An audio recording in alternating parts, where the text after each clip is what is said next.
लिख रही हैं, श्रद्धेय आचार्य जी प्रणाम। परमानंद के लिए की गई मेरी सारी कोशिशें विफल मालूम हो रही हैं, पर हाँ फिर भी एक संतोष बना हुआ है कि मैं कम से कम कोशिश तो कर रही हूँ। इस ना इधर की ना उधर की परिस्थिति में मेरे लिए समर्पण कैसे मुमकिन है? कहाँ है उषा जी? उषा जी, आपको कैसे पता कि परमानंद नहीं मिला आपको?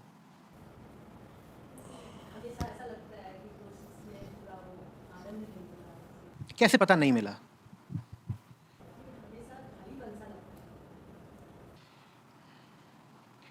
ये तौलिया है, ये मैं आपकी ओर भेजूं, ठीक है?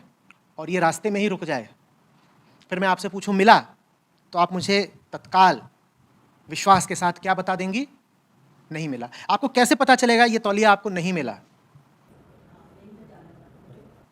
आप मुझे बता देंगी ना कि आपको नहीं मिला। तो ये आपको कैसे आश्वस्ति होगी कि आपको नहीं मिला?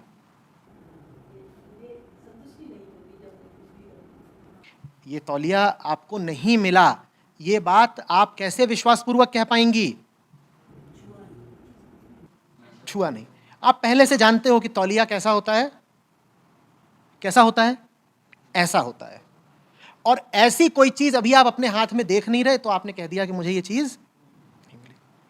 तो विश्वासपूर्वक ये कह पाने के लिए कि आपको तौलिया नहीं मिला, आपका तौलिए से एक पूर्व परिचय होना चाहिए ना। पहले ही पता है कि इसको तौलिया कहते हैं, और वो तौलिया अभी मेरे हाथों में है नहीं, तो बात स्पष्ट है कि मुझे तो तौलिया मिला नहीं। अब बताइए, आपको आनंद नहीं मिला, आपको कैसे पता?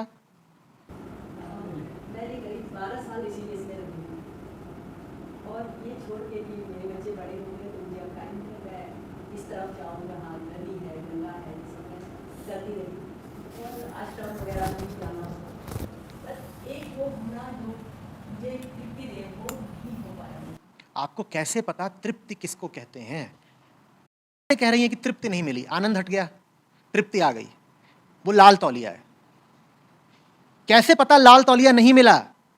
लाल तौलिया नहीं मिला ये आप तभी कह सकते हैं ना जब लाल तौलिए का आपसे पहले का रिश्ता हो, पहले से जानते हो लाल तौलिया किसे कहते हैं। तो आप जानती हैं तृप्ति और आनंद किसे कहते हैं? जो थोड़ा सा हो उसे आनंद कहते हैं क्या?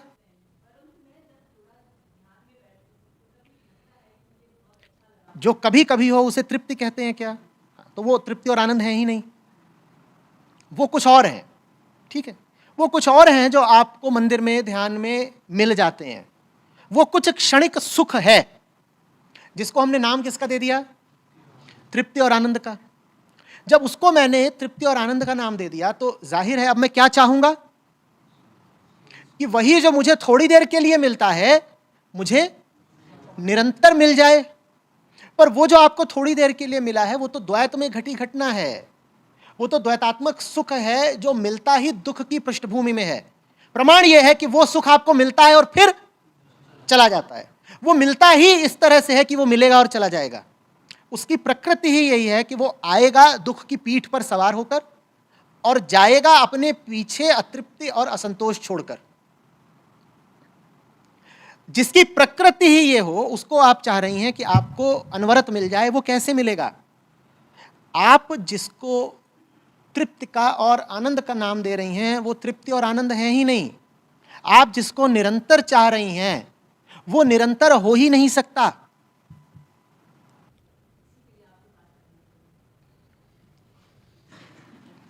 आप ये कहने नहीं आई हैं कि आप तौलिया जानती नहीं, आप ये कहने आई हैं कि आपको तौलिया मिला नहीं। दोनों बातों में अंतर है या नहीं? ये कहना बिल्कुल अलग बात है कि मुझे सफेद तौलिया, पीला तौलिया, नीला कुछ पता ही नहीं कि ये कौन से जीव जंतु है, कौन सी वस्तु है, मैं बिल्कुल नहीं जानती। आप तो कहने आई हैं कि मैं इनको जानती हूं, इन्हें हासिल नहीं कर पा रही हूं। ये दोनों अलग अलग सवाल हैं कि नहीं? बहुत बढ़िया। तो अब शुरुआत हुई। ठीक, शुरुआत होने के लिए ज्ञान से खाली होना बहुत जरूरी है। अगर आप तृप्ति के बारे में पहले ही कुछ धारणाएं रखती हैं, कुछ यकीन रखती हैं, आप उसके गुणों से, रंग रोगन से परिचित हैं, तो तृप्ति आपको कभी नहीं मिलेगी। क्योंकि अब आप जिस तृप्ति की मांग कर रही हैं वो सिर्फ अतीत के दोहराव की मांग होगी। आप कह रही हैं ध्यान में मुझे जो 2 मिनट के लिए मिला था, काश वो मुझे सीधे 2 साल के लिए मिल जाए। और अतीत अपने आप को ऐसे नहीं दोहराता। याद रखिएगा, अगर दोहरा गया तो आप बड़े संकट में आ जाएंगी। क्यों? क्योंकि जब थोड़ा सा सुख आया था तो वो अपने पीछे थोड़ा सा असंतोष छोड़ गया था। 2 मिनट की तृप्ति अपने पीछे छोड़ गई थी, 2 मिनट का असंतोष, वो छोटी सी थी, उसका असंतोष भी 2 मिनट के बाद मिट गया। और 2 साल वाला कुछ मिल गया तो वो क्या करेगा? वो तो आपको पहाड़ जैसे बोझ के नीचे दबा देगा। भला है कि वो आपको मिले ना। क्या है फिर तृप्ति और आनंद? गौर से समझिए, कुछ नहीं है, एकदम ही कुछ नहीं है। इन शब्दों को पकड़िए, कुछ नहीं का ही दूसरा नाम तृप्ति और आनंद है। हम बहुत कुछ हैं, हमारे बहुत कुछ होने के कारण हम में जो है उसको कहते हैं अतृप्ति, दुख, असंतोष। हमारा तो परिचय इन्हीं से है ना। हम किसको जानते हैं? दिन भर दिमाग में क्या चलता रहता है? किससे हमारी बड़ी जान पहचान है? आनंद से या अफसोस से? दिन भर आनंद में जीते हैं या ग्लानि में? ठीक, तो आनंद क्या है? आनंद है इस अफसोस का, इस ग्लानि का कुछ नहीं हो जाना। बहुत कुछ है हमारे पास, हमारी टोकरी बिल्कुल भरी हुई है। और क्या भरा है उसमें? यादें, असफलताएं, अपेक्षाएं, उम्मीदें।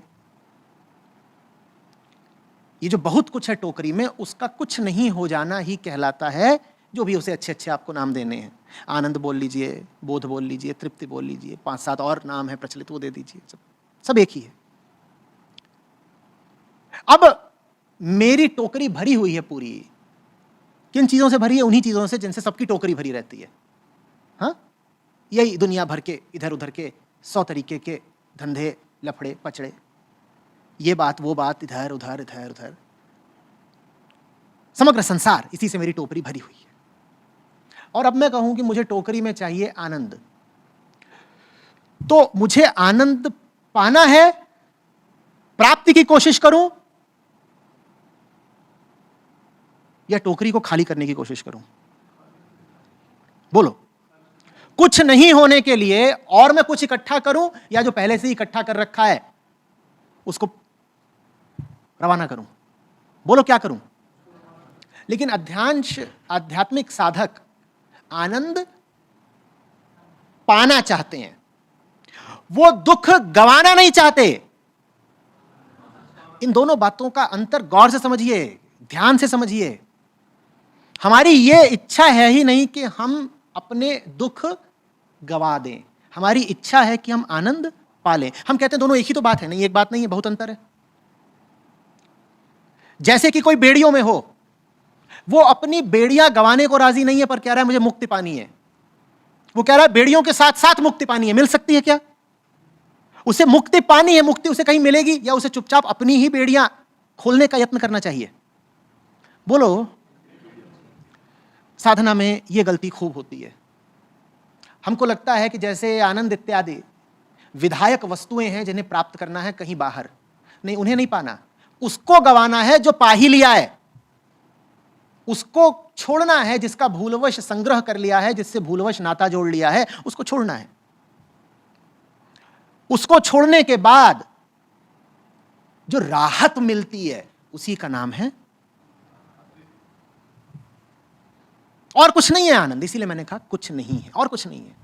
दुख मिट ही गया, मूल से मिट गया, तो जो राहत मिली, जो चैन की सांस आई, उसी का नाम है आनंद। दुख के मूल अभाव को ही आनंद कहते हैं। और दुख के मूल अभाव में सुख की कोई कामना शेष नहीं रह जाती। दुख गया अपने साथ, सुख को भी ले गया। न दुख है न सुख है, सिर्फ एक हल्कापन है, उसको कहते हैं आनंद। वो हल्कापन अपनी जिंदगी में प्रवेश करके मिलेगा, कहीं बाहर जाकर के तीर्थ स्थल या पवित्र नदी तक जाकर के नहीं मिलेगा। क्योंकि कहीं भी जा रहे हो, अपना संसार तो साथ ही लेकर के जा रहे हो ना।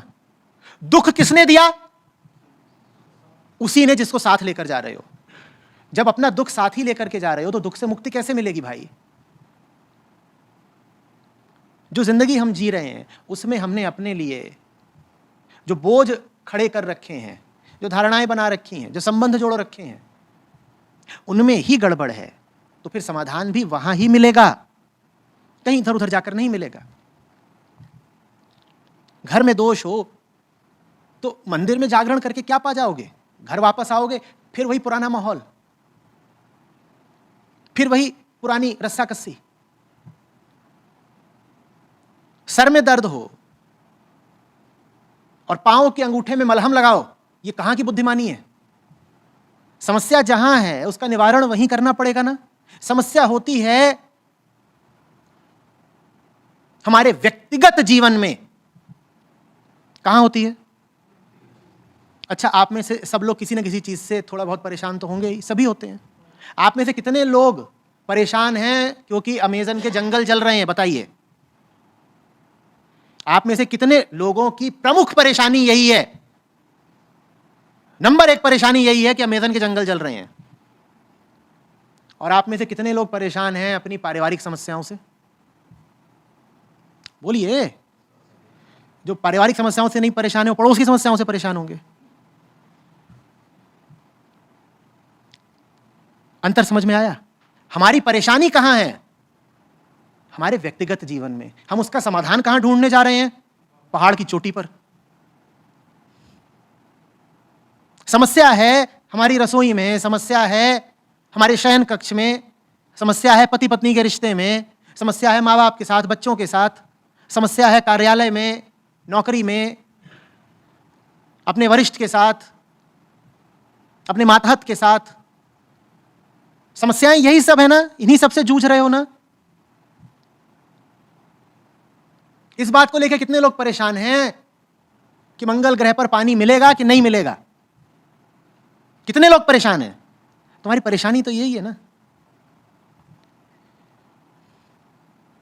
चुन्नू मुन्नू और जानू, इसके अलावा कुछ है परेशानी? बोलो। अगर ये भी कहते हो रुपए पैसे के लिए परेशान हूं, तो अपने लिए तो तुम्हें कितने ही रुपए पैसे चाहिए? रुपए पैसे भी यही चुन्नू मुन्नू जानू। समस्या यहां पर है। और गए हो पढ़ने योग सूत्र, क्या हासिल हो जाएगा? थोड़ी देर का नशा मिल जाएगा, इतना ही होगा। थोड़ी देर के लिए असली समस्या से ध्यान उचट जाएगा, मनोरंजन जैसा कुछ हो जाएगा, पर असली बात अपनी जगह ही रह जाएगी। उसको क्यों नहीं चुनौती देते? और चुनौती देने का अर्थ हमेशा ये नहीं होता कि समस्या से जूझ जाओ। चुनौती देने का अर्थ अक्सर ये भी होता है कि समस्या से बहुत बड़े हो जाओ और समस्या से आगे निकल जाओ। दोनों तरीके होते हैं, दोनों का ही उपयोग किया जा सकता है, दोनों ही अपनी अपनी जगह सही हैं। कुछ समस्याएं ऐसी होती हैं जिनको चोट दे करके चूर कर देना होता है, और कुछ ऐसी होती हैं जिनकी उपेक्षा करके आगे बढ़ जाना होता है। पर दोनों ही स्थितियों में एक बात है, दोनों ही स्थितियों में समस्या को दिमाग से बेदखल कर देना होता है। या तो वो चूर हो गई या दूर हो गई, या तो उसको फोड़ दिया या फिर उससे आगे निकल गए, उसकी उपेक्षा कर दी। समस्या दिमाग में बनी हुई है और साथ साथ आध्यात्मिक होने की चेष्टा कर रहे हो तो ये बेईमानी है। दिमाग में दोनों नहीं एक साथ चलेंगे कि परेशानी भी है और राम भी है ना।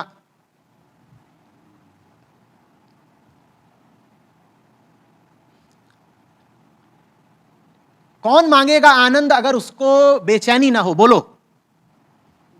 कौन मांगेगा दवाई अगर उसको दर्द ना हो? बोलो। पहले दवाई की बात करूं या दर्द की? दर्द ही ना रहे तो दवाई का कुछ औचित्य? पर हम दर्द तो बनाए रखना चाहते हैं क्योंकि दर्द से मोह है, दर्द से तार बांध लिए हैं। दर्द बना रहे, कुछ दवाई भी मिल जाए। दर्द बना रहे ऐसी दवाई दीजिए आचार्य जी। मैं हार गया।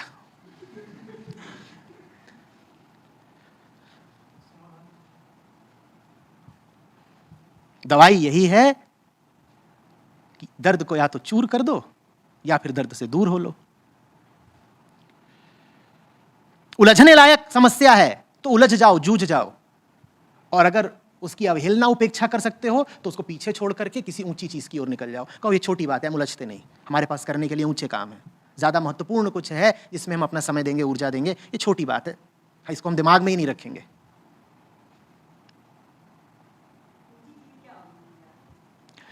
छोटे से दूर हो जाइए, यही ऊंचाई है। निचाई के घिनौनेपन से आजाद हो जाइए, यही ऊंचाई है।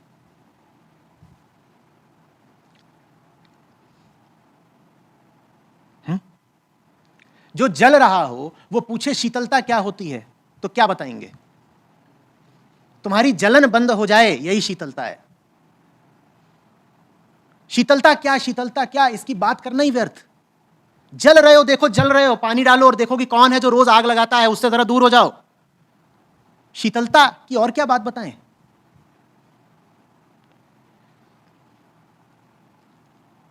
कहीं ऐसा तो नहीं कि हमने ही आदत बना रखी हो कि रोज जाकर के सुबह सुबह चूल्हे में हाथ देना है।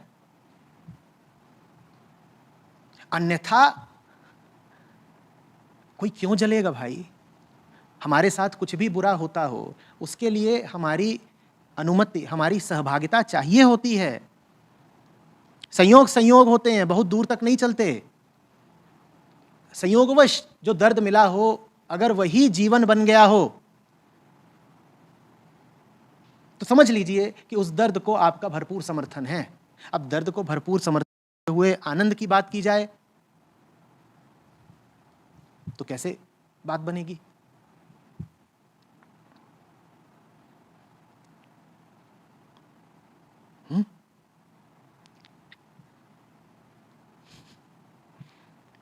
दर्द को भी समर्थन हम इसलिए नहीं देते कि हम बड़े भोले हैं या बड़े अज्ञानी हैं। अक्सर इसलिए देते हैं क्योंकि दर्द के बदले में सुविधाएं मिल जाती हैं, कुछ स्वार्थों की पूर्ति हो जाती है।